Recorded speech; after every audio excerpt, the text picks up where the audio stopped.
absolutely amazing and entertaining talk, and we really respect him as our guide, as our elder, and we are so happy to be living in a country which has such open-minded modern medical practitioners like India. We are very grateful for that. Because I think the basic philosophy of India has always been that if I am right, it does not mean that you are wrong. Or if you are right, it doesn't mean I am wrong. We can both be right and we can both have our place. That's why India is a country of such beautiful harmony and diversity. And definitely, as medical practitioners, our aim should be to help the patient.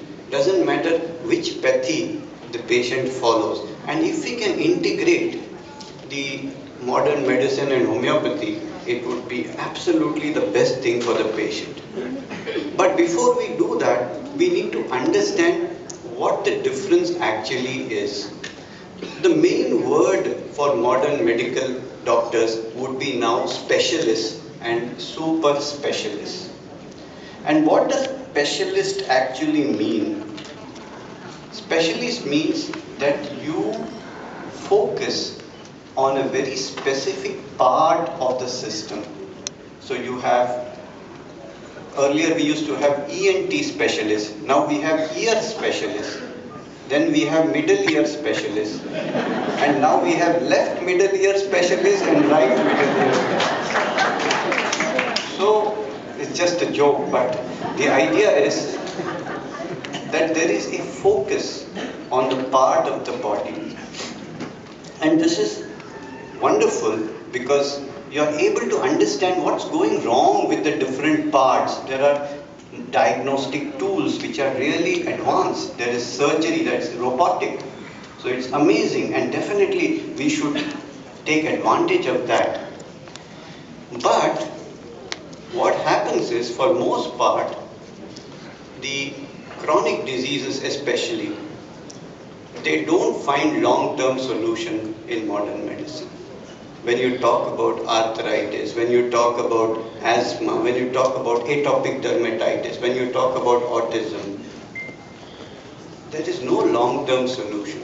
And the reason is, again, the idea of focusing on the part. For example, when we take rheumatoid arthritis as an example, we say rheumatoid arthritis is a joint problem, you go to the rheumatologist. But actually, rheumatoid arthritis is not a disease of the joints.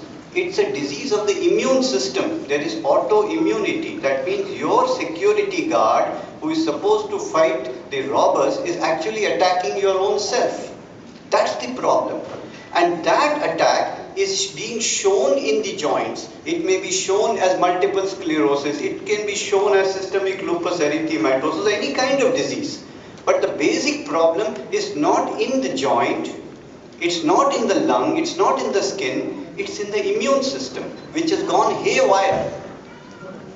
Now, what does modern medicine do? When there is a flare-up, when there is a severe flare-up of asthma or arthritis, because it's an immune system problem, they give systemic immunosuppressants. Corticosteroids is one such. So steroids simply puts the immune system to sleep.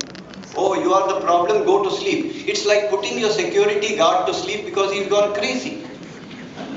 But the moment he wakes up, he's going to do exactly the same thing. And that's the reason why modern medicine does not have a long-term solution. Because the basic problem, the crazy security guard, still remains crazy.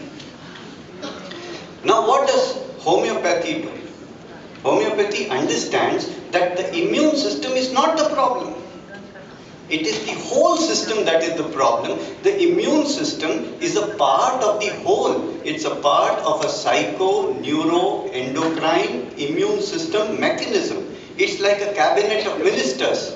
So you have the prime minister, which is the mind, then you have the defense minister, the immune system, the communication minister, which is the nervous system. They all work as a unit. And the policy of the cabinet is what is followed by all of these ministers. If the policy is an aggressive one, you have an aggressive mind, an aggressive immune system, an aggressive nervous system. So when a person, for example, has severe struggle with himself, he's fighting with himself all the time, there are two parts of him that are going against each other. That is what is manifested as autoimmunity in the immune system. So basically, the idea of homeopathy is to look at the person as a whole by understanding who he is, how he thinks, how he feels, how he reacts, how he eats, how he drinks, how he sleeps.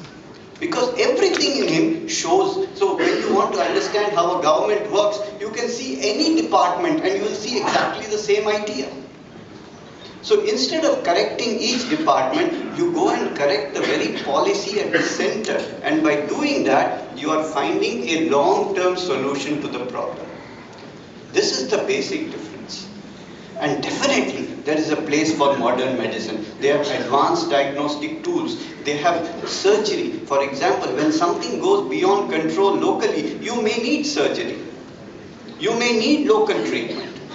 But we have to understand that that local treatment has to be backed up by treating the cause of the problem, which is in the entire system. By understanding how a person is, thinks, feels, reacts and dreams, how he eats, how he drinks, how he sleeps, you understand what's going on in the whole system. And when you treat that, then the entire system heals. The way of thinking changes. Modern medicine says stress is the cause of most problems. But what is the cause of stress? The cause of stress is not outside. The cause of stress is how an individual perceives reality. How he looks at and reacts to things, which is very individual. So the second principle of homeopathy is individualization. The first is treat the whole, treat the individual. And the third principle, which is the last one, is treat it with a remedy that matches the patient, that mirrors the patient, that has the same energy as the patient. This is called the law of similia. Homeos means similar, pathy means suffering. So you treat a patient with something that causes similar suffering. So these are the, and of course, potentization, which means our drugs are so ultra dilute that they can only act at an energy level and not produce any side effects. So these are the major differences, and when we put them together, for example, I can give you a really, for example, there's a riot somewhere, there's a riot in Mumbai somewhere. Now you can say this riot is a local problem, send the police, put a curfew and stop. But is the riot really a local problem?